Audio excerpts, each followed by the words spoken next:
We have come a long way in developing societies that have electricity and the power necessary to fuel vehicles, and for industry to be successful. All of these efforts, though, rely upon the use of energy source that comes from fossil fuels. They are found in the ground and have to be processed in order for us to have that fuel and that electricity. They are known as coal, natural gas, and fuel. We rely on them way too much for our own good, and that is why change is so important. The problem, though, is that our dependence on it continues to grow. As more people are upon the earth than ever before, we are using more every single day. People are living longer too, due to advances in health care. We are certainly a society dependent upon our electronic gadgets as well. While those are all good things for us to be happy about, the fact that we are depleting the fossil fuel available isn't. This type of energy source isn't one that we will be able to replace. When it is gone, it is gone. And that is the reality of the situation. It won't all disappear during our lifetimes, but it is going to pose a problem for future generations. While efforts can be made to conserve fossil fuels, eliminating enough of the use in order to really make a difference isn't going to occur unless we take a close look at some alternative methods. Society isn't going to go back to using horses and carriages for transportation. They also aren't going to go back to lighting their homes with candles at night. With the computer use around us in homes and for business, it isn't even practical to suggest we stop using the electricity that is necessary to allow them to operate. We can often take for granted just turning the key and our car starts, turning on the thermostat to have heating or cooling in our home, and flipping a switch to give us the lighting we need in any room. Some people are also selfish,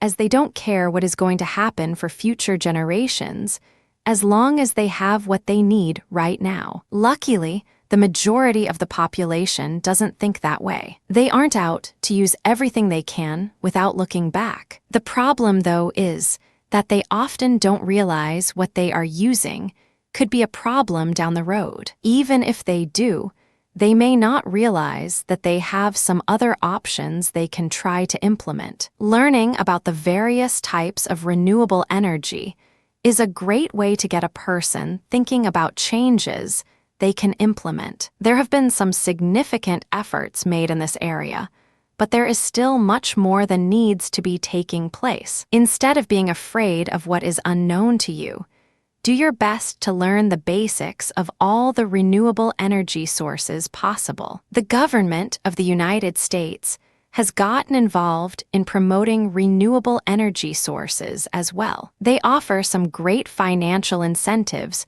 for homes and businesses to use them. Even so, there is sometimes a high overhead to get everything in place. This can prevent many people from being a part of saving our natural resources, even when they really would like to. It is estimated that about 13% of our current energy is the result of renewable energy. With the money to cover the expenses, advanced technology, and a desire by society to continue using them, we can see that percentage significantly increase. There are plenty of benefits to renewable energy, too, such as not harming the environment with pollutants. If you are asking yourself why we don't just turn to them, now the answer isn't that simple. In a nutshell, there is still a great deal of research that needs to be completed. There is also the high cost to contend with, as well as various disadvantages with each of the types of renewable energy. If you keep on reading, though, you will get to this information as well. Then it will make sense as far and the big picture of what we currently get from renewable energy, what the limitations are, and what we can expect into the future. This will help you to understand the benefits as well as the drawbacks of the situation more clearly. In Chapter 2, what is renewable energy? Fossil fuels are used to make energy we use, but once they are gone, we will never get more of them. Coal, oil, and natural gas all fall into this category. They are used all over the place in high amounts, so you may not realize that they are in limited supply. These forms of energy have been used mainly because they are affordable, and they don't take up very much room to incorporate. They can be transported anywhere they are needed as well. With natural resources, there have to be certain elements in place in order to take advantage of them. The concept of renewable energy embraces the ability to use the resources we naturally have, but that we will never run out of. This way, we can continue to have all the benefits we want without destroying the earth. We also won't be preventing future generations from having the chance to future grow and evolve beyond what we were able to see take place in our own lifetime. This process involves taking these types of natural resources and turning them into a product we can use for power. That means a great deal of information and technology has to be collected and evaluated. Many of these methods, though, continue to see advances in the designs and processing, which will result in them being even more valuable in the future than they are right now. Most will agree that renewable energy sources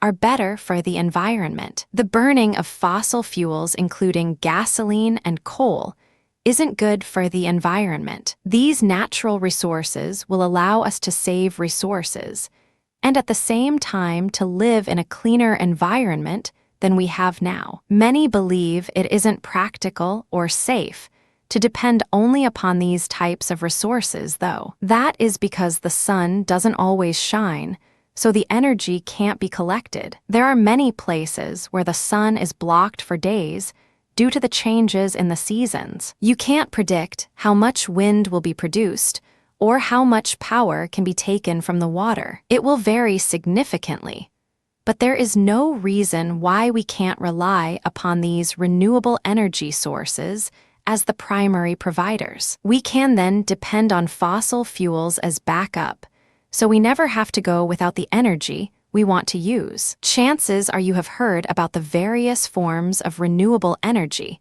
but not in detail. Keep on reading, and you will get all the information you need, including the pros and cons of each type. You will find each of them does offer some hope for the future, though as far as reducing our dependency on those resources which we can't replenish. Chapter 3. Types of renewable energy. When you think about the natural things around us, a couple of things come to mind. First, you have the sun that continues to shine brightly in the sky day after day. It gives off a great deal of heat, which can be converted into energy. The sun shines brightly some days, and then is covered with clouds other days. So the amount of energy you can collect each day is going to vary. Next, you have water, which covers the majority of the surface of the earth. There is also the additional moisture and rainfall that can be collected as time goes by. There is energy found in the water as it moves along, and this can be converted into energy at hydropower plants. Even if it is just barely there on certain days, you also have the wind. In some areas, it is extremely windy all the time. In order for the equipment used to create wind power to be worth the cost, it must be blowing most days at a speed of at least 15 miles per hour. Most people view that as a nuisance, but they don't realize the full potential of it. They aren't really aware that the wind that is all around you can be used to create renewable energy. It is also very clean for the environment, so you don't have to worry about negative effects from it. Biofuel is also a source of renewable energy, and the one most people know the least about. This concept involves using types of materials that you can burn to create energy. This can be leftover paper and wood, trash, and even manure from animals. It is quite an interesting concept, and one you will want to be sure you read about. You can be sure this is one area of renewable energy that will continue to grow by leaps and bounds in the next decade. Don't underestimate how valuable it can be, as it also removes waste from our environment. This type of renewable energy is scientific in nature, and one that has been around the least amount of time. In Chapter 4, Solar Power. Solar power is likely to be the most valuable of the renewable energy sources available. That is because it is plentiful and it is the least expensive to implement. New buildings can be built that incorporate the concepts, as can homes. There are also solar panels that can be added to what is already in place. That way you can take any home or business and modify it to use solar power with. They can be expensive, but you will find that they can be a very good investment. If you own an apartment building with the electricity included in the rent, this can help to reduce your overhead expenses. In a couple of years, the process will pay for itself. This process involves placing collectors and panels that will be in places where the sun will reach, such as the roof. The process of converting what is collected into energy is known as photovoltaics. In order to make this happen, silicon is used to transform it. The concept of solar power has also found its way to vehicles. They have cells that capture energy from the sun to provide movement for the vehicle. The advanced design allows that energy to be continually conserved too, such as when you come to a stoplight. If you drive your vehicle for longer than you have enough solar power, for you aren't going to be stranded in the middle of the interstate. You also won't find your vehicle shutting off the moment the sun goes down. This is because it also operates on regular gasoline. The solar energy is always consumed first, though before any of the gas is used. You will continue to use the gas for movement until you have replenished the solar energy. Even when you are using the gas, though this type of vehicle is going to burn cleaner and thus not place all of the pollutants into the atmosphere that other vehicles do. Hybrid vehicles are available in quite a few models, and more of them seem to be introduced all the time. However, it can be very expensive to be able to purchase one. They cost quite a bit more than other types of vehicles on the market. Yet if you are looking for a great way to rely upon renewable energy sources, this is one way to do it. If you are paying a fortune right now for fuel to keep your current vehicle going, it may be most cost-effective for you, even with a higher monthly payment.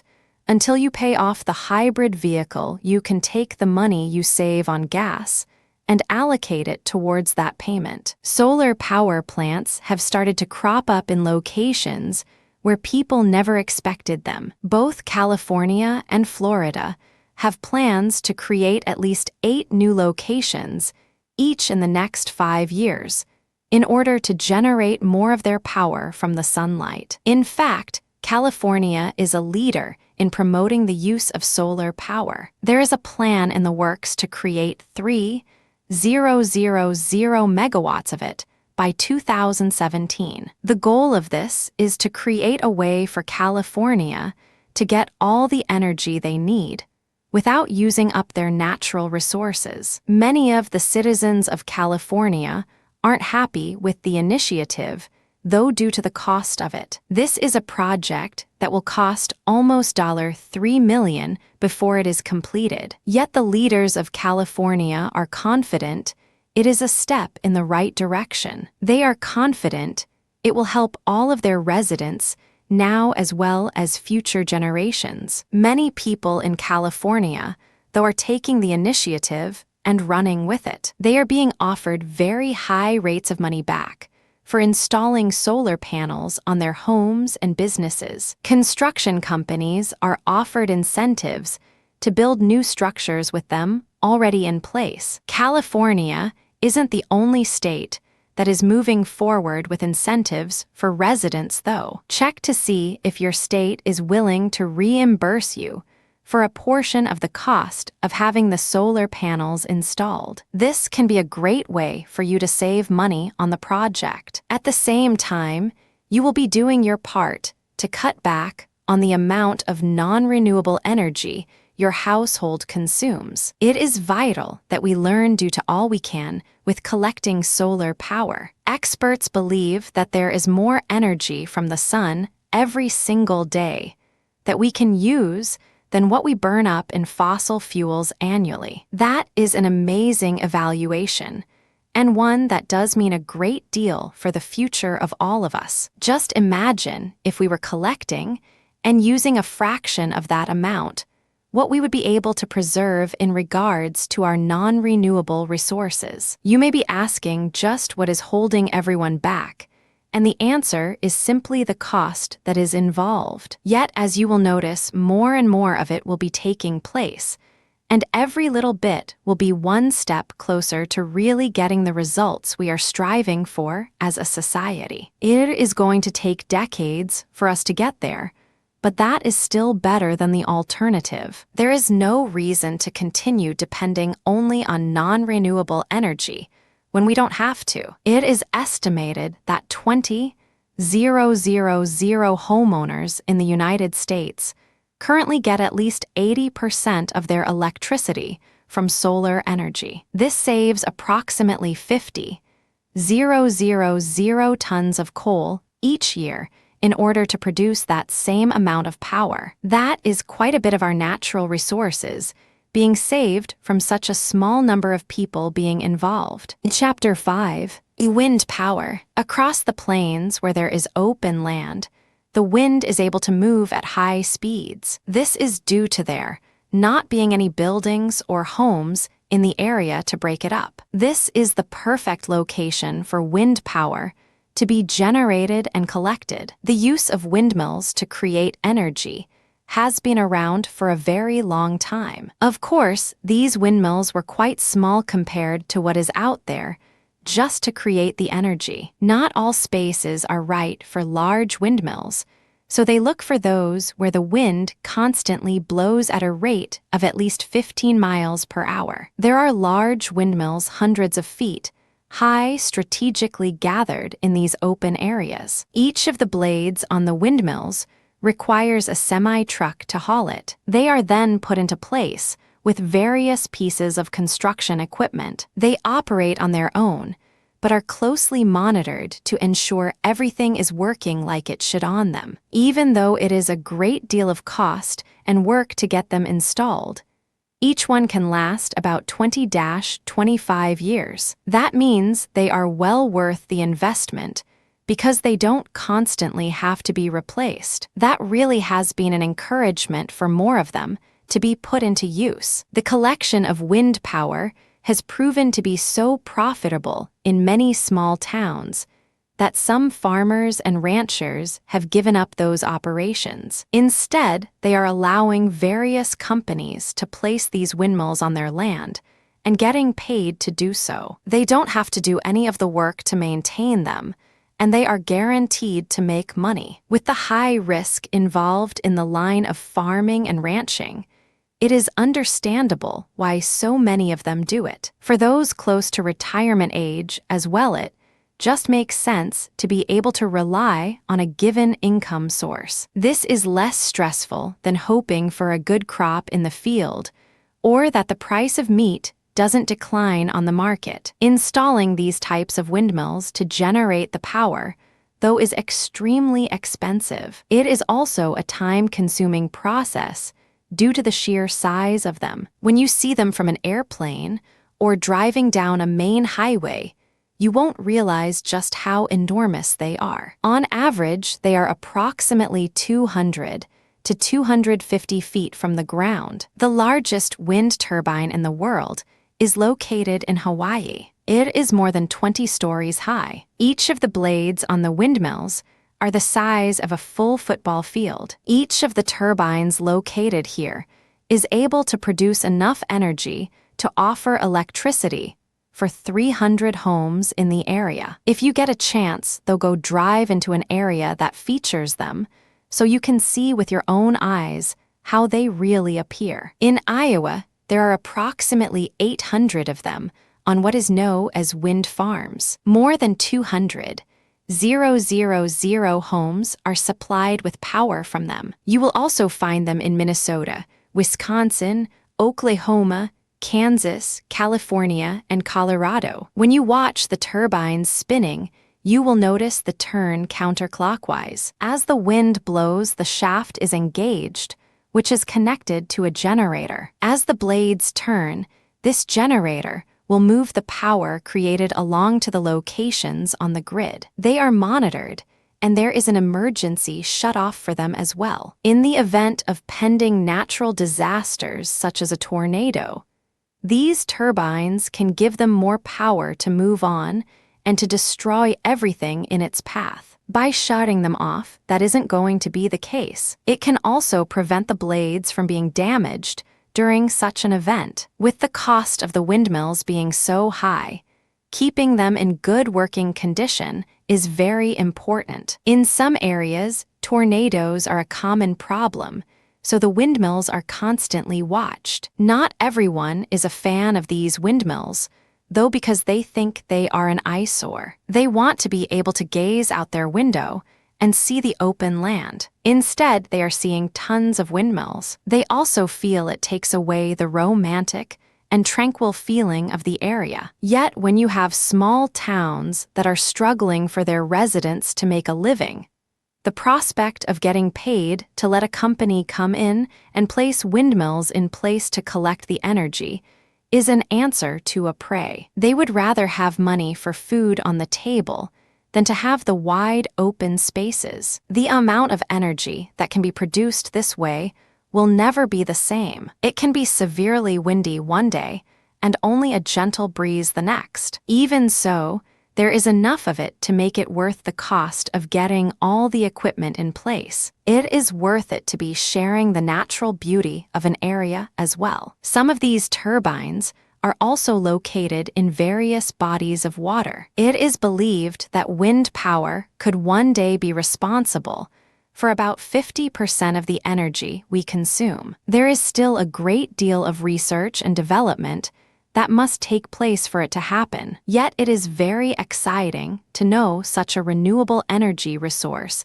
can be there for us. It can make us breathe easier when we continue how much of our natural resources that we can't replace continue to be consumed each and every day. The fact that it doesn't release anything negative into the environment is very important as well. The fact that here isn't carbon dioxide and other gases going into the air, as wind power is produced, should mean a great deal to each of us. It means the air we breathe is healthier for us than it was before. The American Wind Energy Association has continued to work to get this type of renewable energy in place around the country. Many find it strange that other countries, including Spain and Germany, rely on it more than the United States does. However, with the positive aspects of it, you can expect the volume of it used here to continue increasing annually. According to their estimates,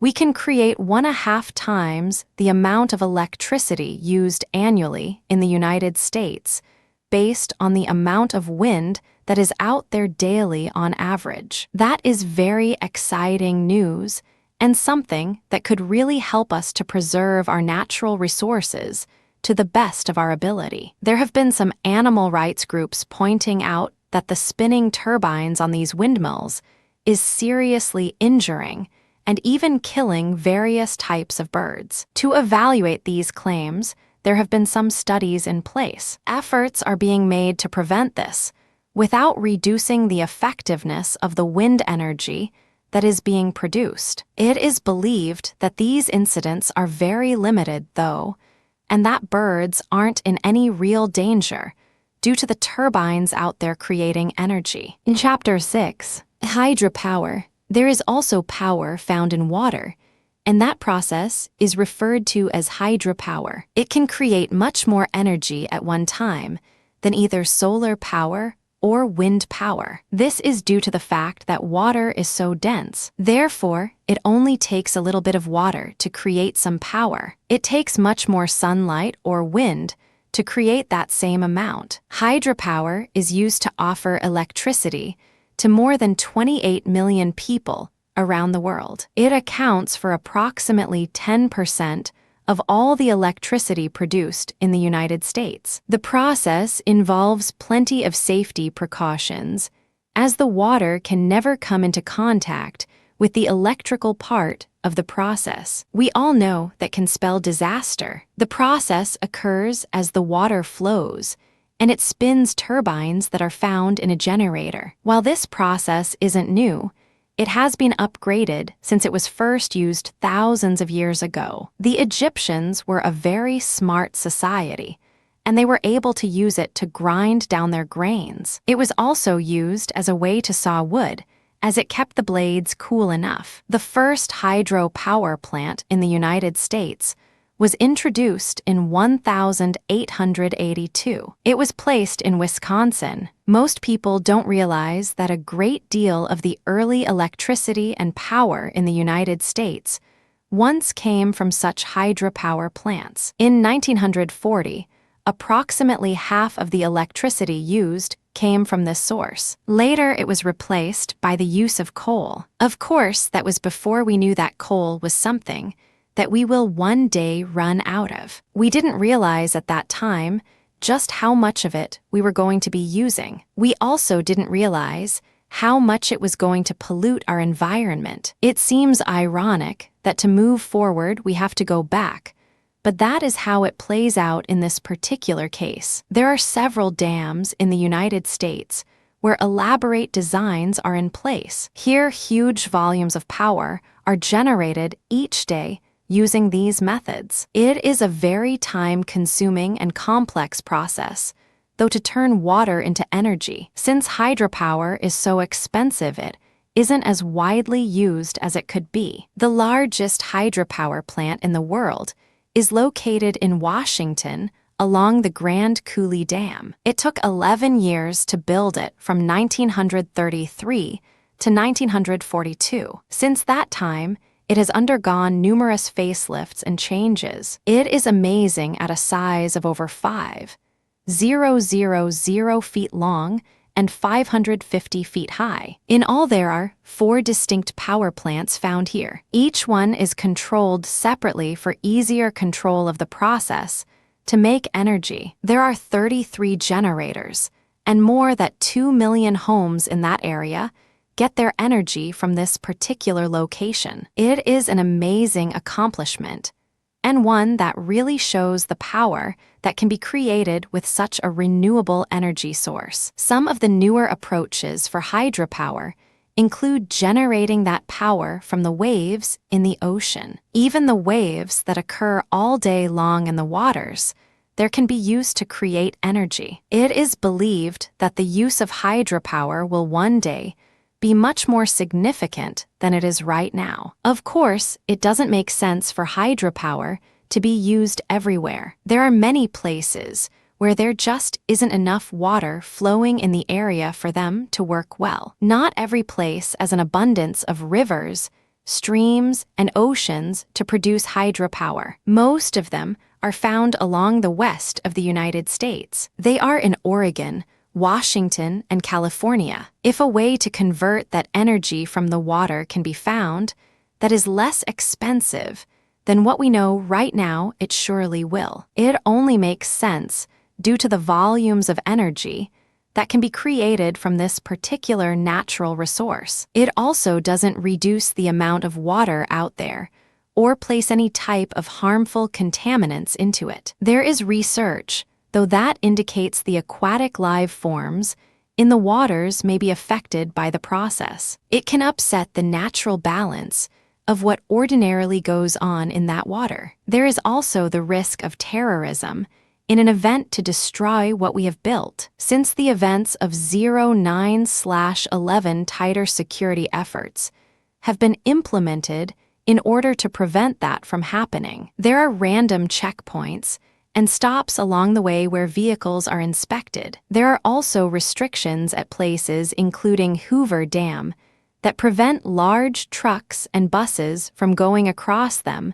as an additional safety precaution. It can take years to build the dams for a hydroelectric plant to start operating, though. Many people who live in the vicinity of a proposed hydroelectric plant aren't happy about it either. They worry about flooding, and they often find their homeowner's insurance goes up due to that possibility. In Chapter 7, Biofuel. Biofuel isn't one of the well-known types of renewable energy, but an important one to understand. The process begins when plants, through photosynthesis, there is chemical energy stored inside of it that can be released. What they create is a type of biomass, and that can be turned into fuel. It can then be burned in combustible engines. There is still plenty of research that needs to be done in the area of biofuel. The process right now of converting it isn't as effective as it should be. It is also extremely time-consuming and expensive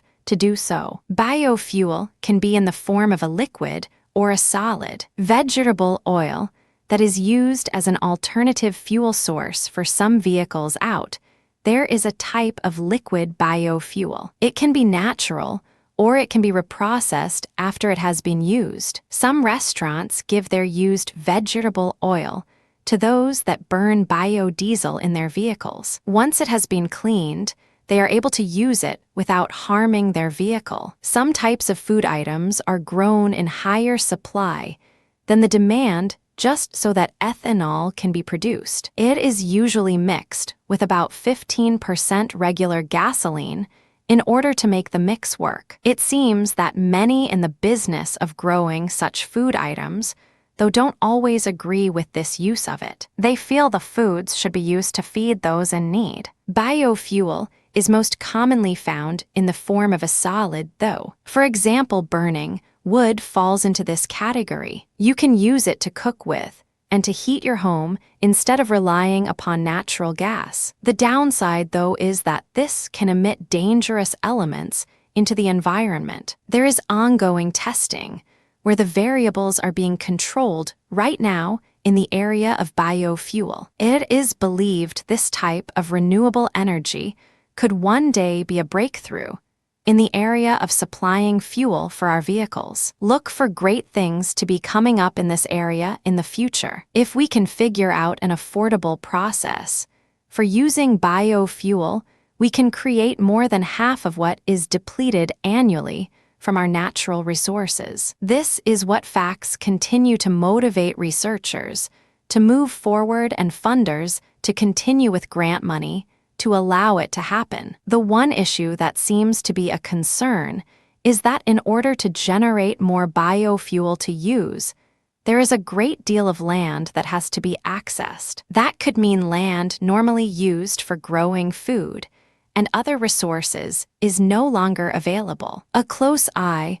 will need to be kept in that particular area. As some of this concern has come to light, other forms of biofuel to be able to use are being introduced. Since these natural products are able to give off heat that can be transferred to fuel, even trash can be used to create biofuel. This means less of it will be around to remain in landfills. One of the most successful biofuel companies out there is in Cedar Rapids, Iowa. It is known as BFC Gas and Electric. They are able to recycle approximately 150 tons of materials each day at their facility. They process wood remains from projects and from sawmills in the area. There is also paper that is used instead of being wasted when it was used for projects and scraps remain. Sometimes there are types of paper and cardboard that can't be successfully recycled,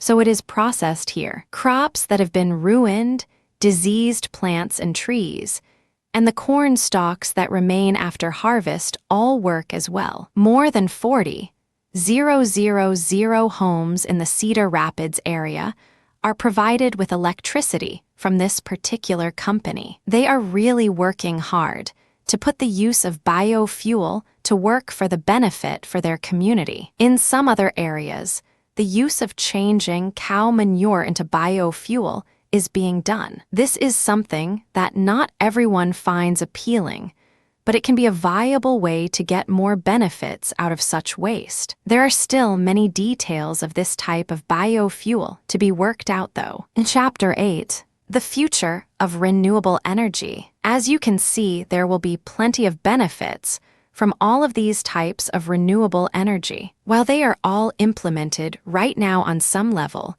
there is still more that needs to be done. We need to learn how to get the maximum benefits from them. At the same time, we need to learn how to reduce the costs involved with getting that energy out of them. That seems to be the biggest holdup with getting them really rolling. The fact that they work and they reduce pollution is very positive aspects that encourage us to move forward with them. As we become more aware of the fact that we are depleting our energy sources, we need to take action now. The more we can learn not to depend on those resources, the better off our entire world will be. Take your time to learn all you can about renewable energy too, so you can be aware of what is going on around you. Keep up on the developments that are taking place in these areas. It is actually quite fascinating and certainly something you will want to continue exploring. At the same time, it is wise to take a close look at how you are using natural sources of energy. Make cutbacks where you can to continue conserving what we do have available right now to create the energy we often take for granted in our society. It doesn't mean you can't continue to enjoy your lifestyle, but rather try to view it from an environmentally friendly perspective. There is some negativity out there, though, in regards to producing renewable energy. There is a concern about the amount of space it is going to take to get all of these methods into place. There is also the concern that some businesses will lose money as they won't be needed in full demand to harvest the fossil fuels. Yet the overall design of the turbines for windmills and for solar panels is an area where improvements can continue to be made. If they don't have to take up as much room or be so noticeable, more people will be willing to install them. Getting creative in this area is something we should encourage, and that should be possible due to the technology we have readily available to us. Some of the experts also worry that there will be some problems that arise, but we aren't aware of them yet. However, that shouldn't prevent us from moving forward and getting all we can from these renewable energy sources. Crossing those bridges as they arise is the best course of action to take. They are looking, though, along the lines of pollution and destruction due to the use of the types of construction equipment used to complete such projects. There is also a concern about the risk of the work too. Even with proper training, people can get hurt or killed in the process of erecting them. Some people aren't up for change, and that includes how they get their energy. They are used to relying upon coal and natural gas. They are used to what they pay for these items,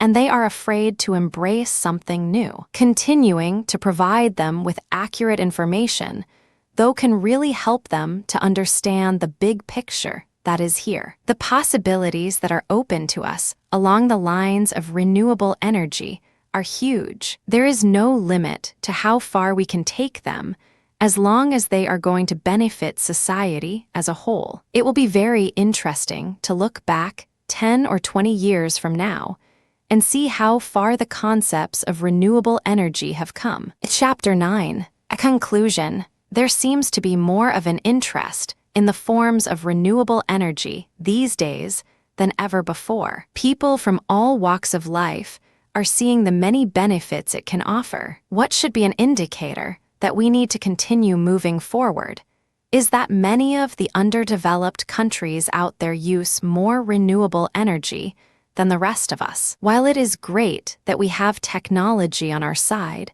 we need to always keep in mind what these products are doing to our environment. Global warming has always been a huge concern. The problem seems to continue to get worse, though, with the various types of pollution that are placed into the air. This is believed to be a key factor in the strange things that go on around us with the weather. Desert areas have seen rain and snow in recent years. Areas that get substantial rainfall are now in a drought. Several natural disasters, including hurricanes, floods, and tornadoes, continue to destroy everything in their path. As the governments out there, as well as members of society, continue to embrace what renewable energy has to offer, it is likely that we'll start to come back into balance. There are plenty of major corporations out there leading the way as well. They want to set a very good example for others in the hopes that they will walk along the same path. As the cost of fuel for our vehicles continues to increase, everyone is worried about it. As a result, it makes searching for an alternative form of renewable energy that can be used in place of it. Some of the vehicles out there known as hybrids do all this to help. They use solar power the majority of the time and only switch to gasoline as a backup until more solar energy can be collected. By diversifying the various methods we use for renewable energy, we can balance out our desire to move forward as a society with the best of everything, with our responsibility to protect the environment. There are many pros and cons to each of the renewable energy sources, but the benefits certainly outweigh the negativity. There is no way around the fact that we can't replace the fossil fuel we consume. The more we do so, the less that will be available for future generations. We can act on what we know and go with renewable energy, or we can act selfish and continue to deplete what we have and leave the future generations to figure it out on their own.